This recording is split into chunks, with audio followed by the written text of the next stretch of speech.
10-ти ден како Стружани немаат исправна вода од изворот кај Шум, иако матноста која претходно достигна и до 30 пати над дозволеното сега е намалена на 3,62 единици, се уште водата е забранета за пиење и употреба и ќе остане така, се додека матноста не падне под нивото од дозволени 1,5 единици, информираат од Центарот за јавно здравје.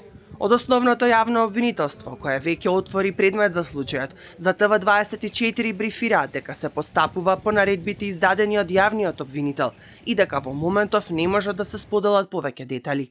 Но од партијата Левица велат дека имаат информации од и приватна компанија од самиот извор врши експлоатација на минерали и го повикуваат Државниот инспекторат за животна средина и надлежниот инспекторат во рамките на Министерството за енергетика итно да излезат на терен и да извршат вореден инспекциски надзор.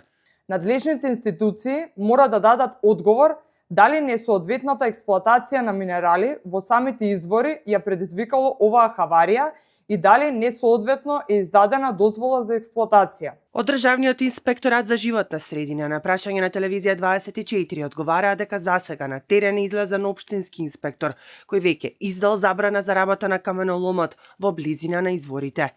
Од страна на Државниот инспекторат за животна средина не е излезено на надзор. Инсталацијата е каменолом за кој е предвидена интегрирана еколошка дозвола, која ја издава и инспекторира општината Струга.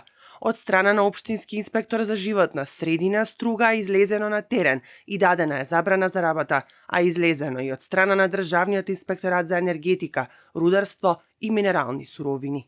Во меѓувреме од општина Струга информираат дека и градежниот факултет ќе се вклучи во истрагата околу причините за хаваријата кај Шум, односно дека деканот на градежниот факултет ќе формира тим од 3 професори кои детално ќе ги проверат клучните елементи во водоснабдителниот систем. Струшкиот градоначалник претходно објави дека ангажирана и приватна фирма во врска со актуелниот проблем, за кој прстот го вперува во поранешната локална власт.